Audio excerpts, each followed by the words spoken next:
I knew he was my mate the second I looked at him. That's the thing about the bond. It doesn't ask for your permission. It doesn't care if the timing is terrible. It doesn't care if the man it picked for you is a king who already has someone else. It just hits. Like a fist to the chest. Like your whole soul suddenly recognizing something it didn't know it had been looking for. I felt it. He felt it. I saw it on his face. And then he walked away.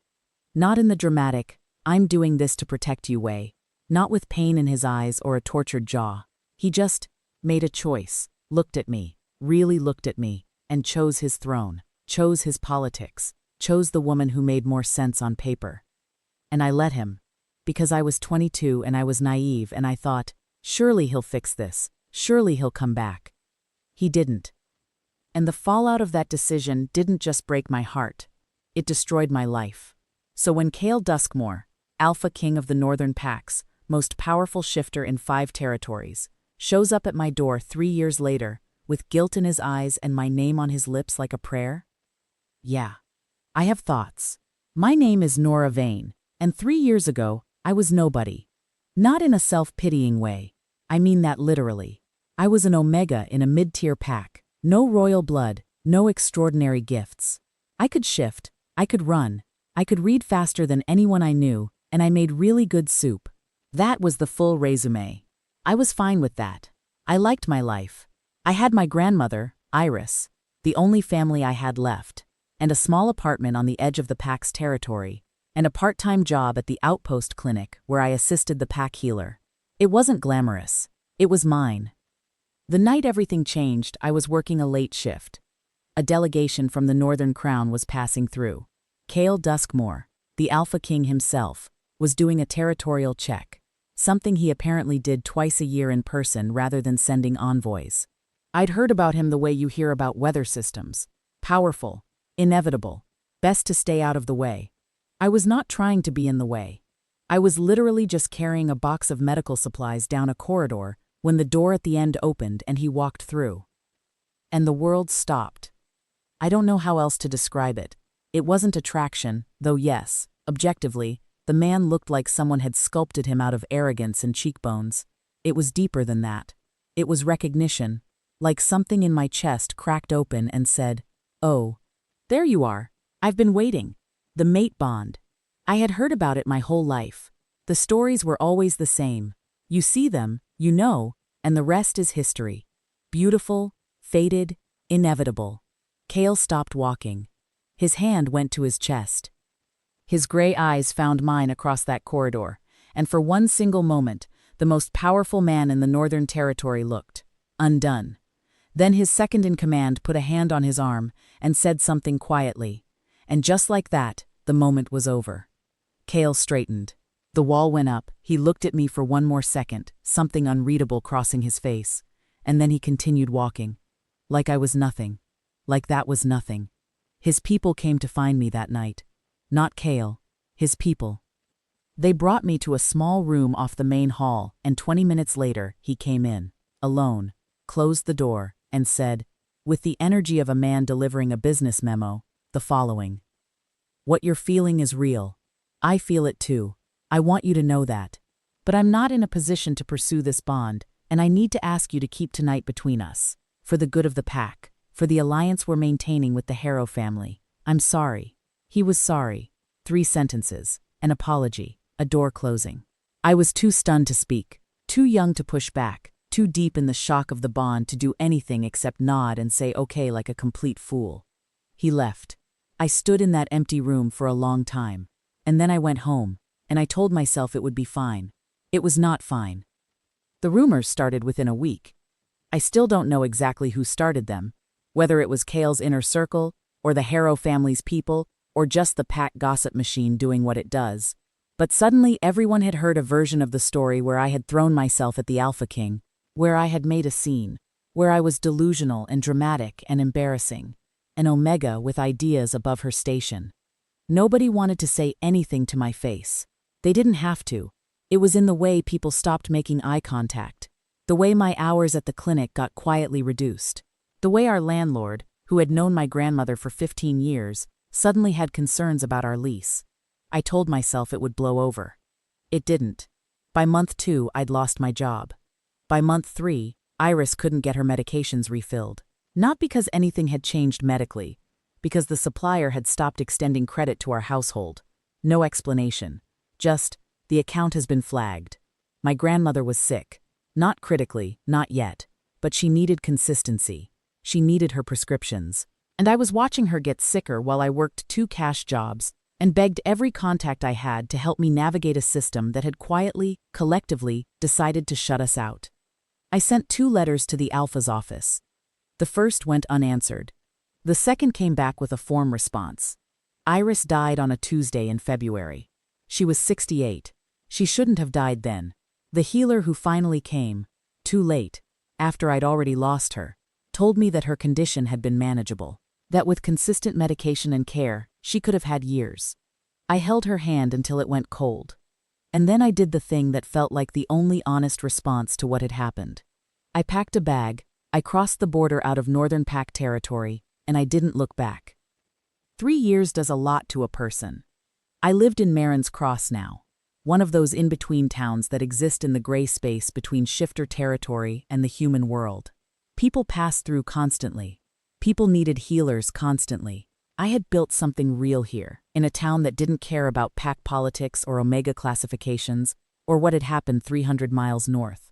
I rented a 2-room clinic space above a bakery on the main street. The smell of bread in the mornings was the best part of my day. I had a small but steady clientele, shifters passing through, a few locals who had learned to trust me, some humans who preferred my prices over the city hospital 40 minutes away. I had a cat named Bishop who hated everyone except me. I had a morning coffee routine and a nighttime book habit and a very strict policy of not thinking about certain things. I had a life. It wasn't the life I'd imagined at 22, before a corridor and a pair of gray eyes and a 3-sentence dismissal. But it was solid. It was mine. And I had worked too hard for it to let it feel like a consolation prize. I was okay. I kept telling myself that. Most days I even believed it. The morning Kael showed up, I was in the middle of resetting a dislocated shoulder for a 17-year-old who had made some extremely questionable decisions involving a roof and a dare. I heard the door. I called out, "I'll be 5 minutes," without looking up. The shoulder relocated with a satisfying pop.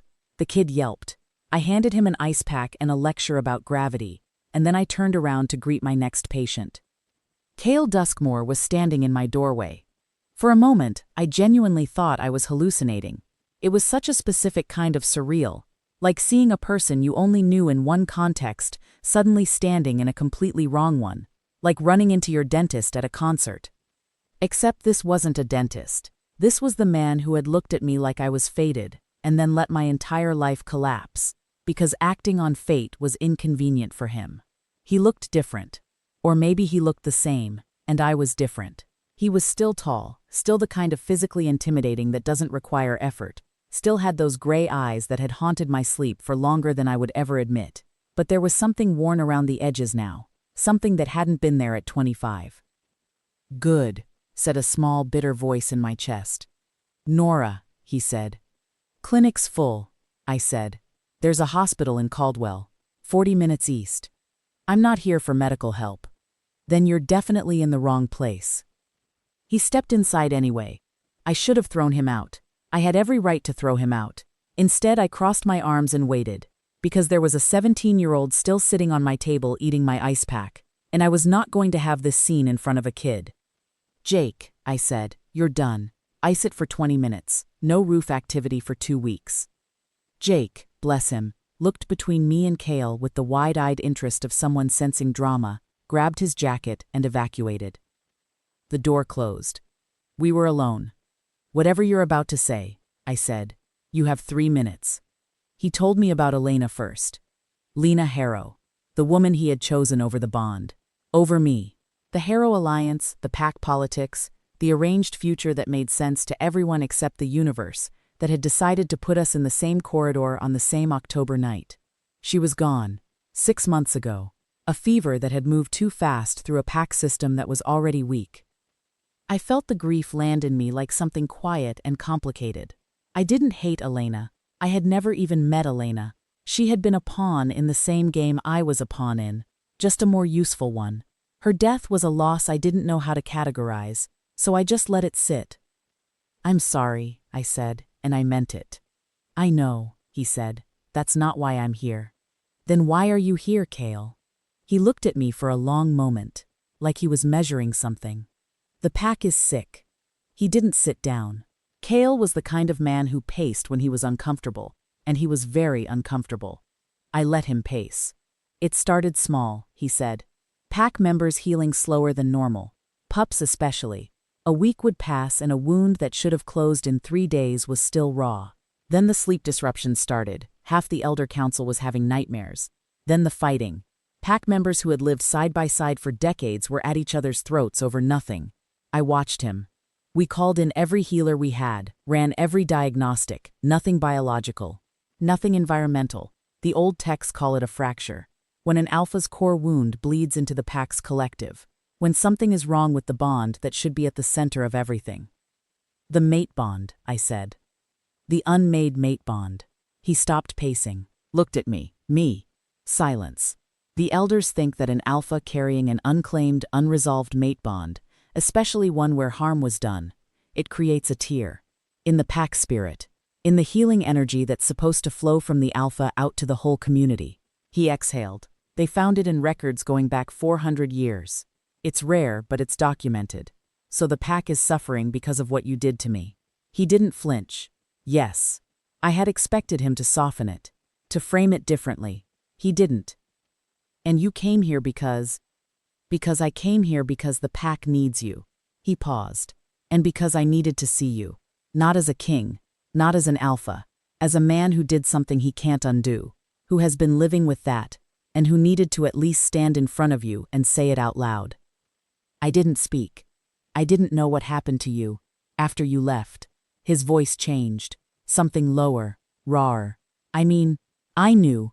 Eventually, I found out about your grandmother, about the credit being pulled, about your job." He stopped. "It was the Harrow family.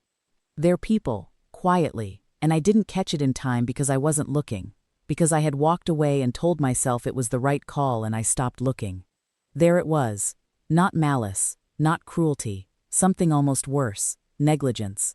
The particular harm of a powerful person who decided a problem was handled and stopped paying attention." "When did you find out?"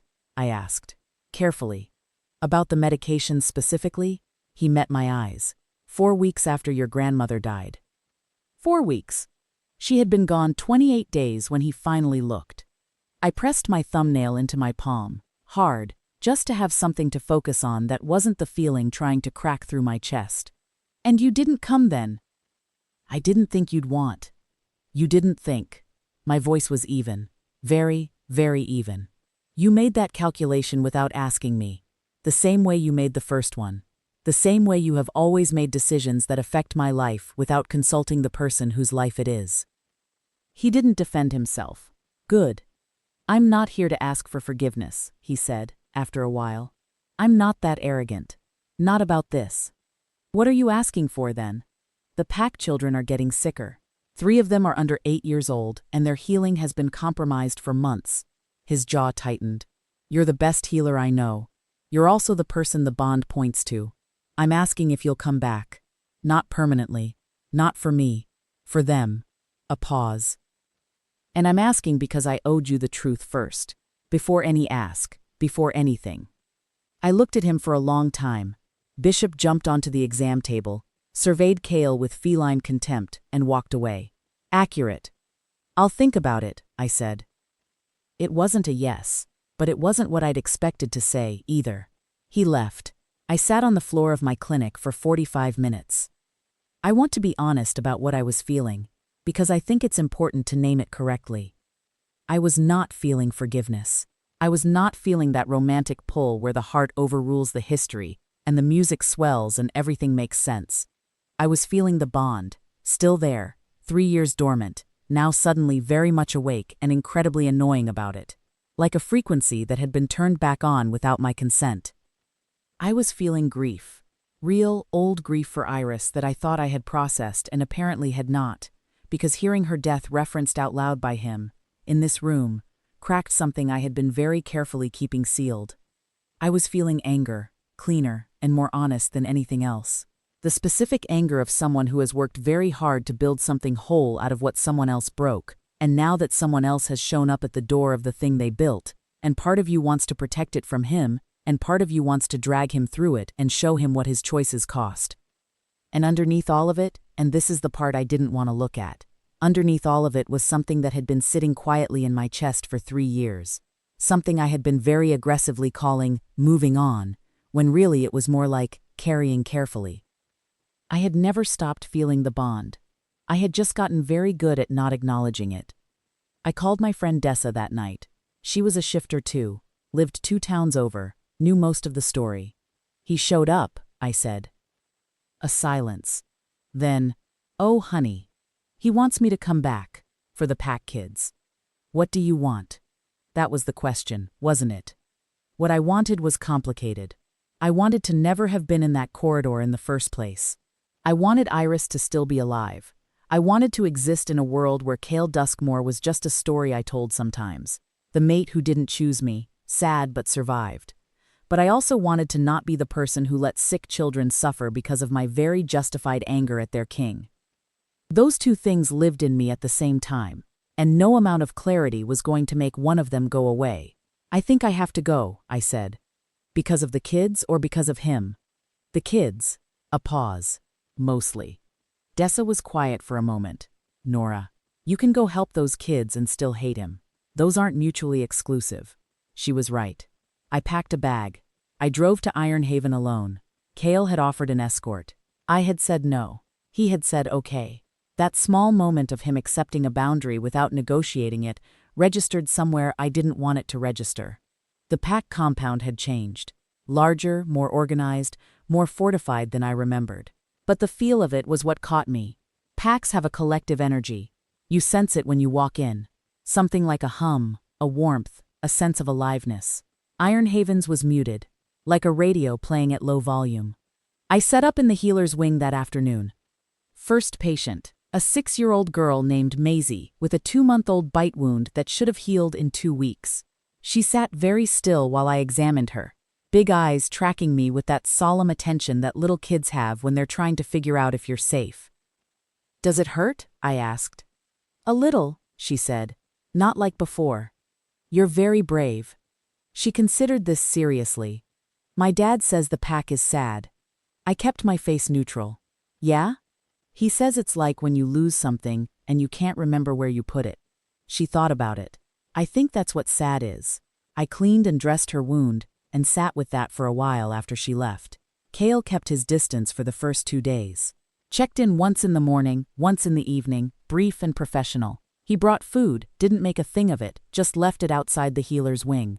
He answered questions when I had them, he didn't push. On the 3rd day, I found him in the courtyard at midnight. He was sitting on the stone wall at the edge of the property, just sitting, looking out at the tree line. He didn't hear me come up, or he did and chose not to react. I sat down a few feet away. Neither of us spoke for a while. "Maisie's wound is responding," I said, eventually. "I know." She came and told me. Something almost like softness in his voice.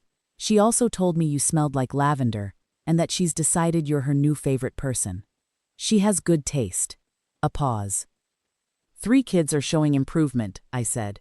"The Pack energy is still flat, but I think it's lifting slightly. Hard to tell yet." "Nora." "What?" "I know you don't want to talk about anything other than the medical updates. I'm not going to push. But I need to say one thing, and then I'll let it go." I waited. "I have been carrying what I did to you every day for 3 years. Not as punishment. I'm not looking for sympathy. But you should know that the version of events where I simply moved on and forgot you existed? That's not what happened." He looked at me. "You've been with me this whole time. The wrong version of you. The one I convinced myself was better off without the complications. But you." The night was very quiet. "I don't know what to do with that," I said. "You don't have to do anything with it," he said. "I just needed you to know." We sat there until the cold got to be too much. Neither of us moved for a long time. On the 6th day, I found a package outside the healer's wing. Inside was Iris's pendant. I knew it immediately. I had seen it in exactly one photograph, hanging around her neck, a small silver wolf mid-run on a thin chain. She had worn it only when she shifted, keeping it safe from the shift. I didn't even know it had survived everything. Tucked under the pendant was a note in Kael's handwriting. This was in pack records, logged when she last stayed on our territory. The Harrow family's people had it taken during the asset freezes. I found it 8 months after you left. I've been carrying it since then, not knowing how to get it to you. I should have found a way sooner. I'm sorry. No ask attached, no angle. Just, this was hers. It should be yours. I sat down on the floor. I cried, the real kind, the kind that's been backed up for too long. Not for Kael, not for the bond, not even for the terrible mess of the last 3 years. For Iris. For the Tuesday in February. For the woman who had raised me after everyone else was gone, and who had deserved so much better than the end she got. I cried until there was nothing left, and then I felt, not fixed, not healed, not resolved, but lighter, slightly, like a pressure that had been constant for so long you'd stopped noticing it had just released 1 notch. I found Kael an hour later.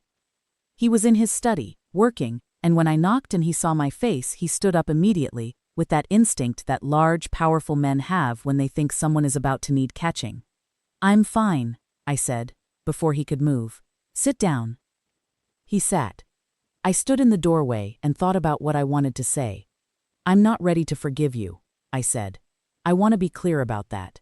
What happened to Iris? I don't know if I ever get all the way to forgiveness on that. Maybe I do. Maybe I get most of the way and the rest just becomes something I carry differently. I don't know yet." He nodded, said nothing. "But I've been treating the bond like if I ignored it hard enough it would stop being real. And it's not working. It hasn't worked for 3 years. It's real, and pretending otherwise is just—" I stopped. "It's exhausting." "Yeah," he said quietly. "It is. So I'm not saying yes to anything. I'm not making any promises. I'm saying—" I looked at him. "I'm saying the bond is real. I'm acknowledging it exists. That's where I am." Kael held my gaze. Something moved across his face. Careful, restrained, but real. "That's more than I expected," he said. "Don't make it weird," I said. And for the first time in the whole of it, the whole long, painful, ridiculous stretch of it, he laughed. Brief and quiet, but real. I almost smiled. Almost. I stayed 2 more days. All 4 children were healing. The pack energy, that low hum I had noticed on arrival, was warming. Slowly. Like a house coming back to temperature. On the morning I was leaving, Maisie found me loading my car and handed me a drawing. A woman with a healer's bag and a wolf with a crown, standing next to each other in crayon. "I put stars," she said seriously, pointing to the top of the page, "because the sky was nighttime." "I love it," I said. "Are you coming back?" I looked at her, then up at the compound. Kael was standing on the steps, keeping his distance, watching. "I don't know yet," I said. Because that was the truth. Not no. Not yes. Just, I don't know yet. With a door cracked open that I hadn't realized. Until that exact moment, I was done trying to keep shut. I drove home to Marin's Cross. Iris's pendant was around my neck. The bond was awake and aware, and completely inconvenient. And somewhere in the 2 hours between Ironhaven and home, I made exactly one decision. I was going to stop spending energy on who I was 3 years ago.